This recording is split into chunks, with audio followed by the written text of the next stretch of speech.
వరిసేలు అడిగినాయి నీరు దాపెరైతేడాని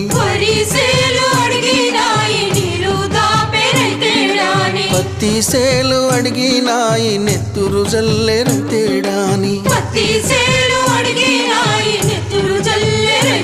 అవి పట్టుకొని ఏడుస్తున్నాయో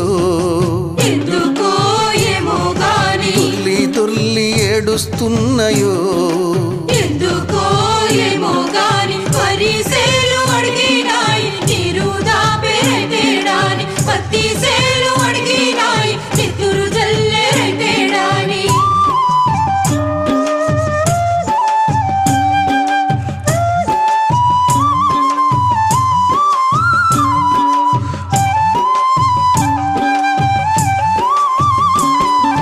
జొన్న సేలు అడిగినాయి వెన్ను పూస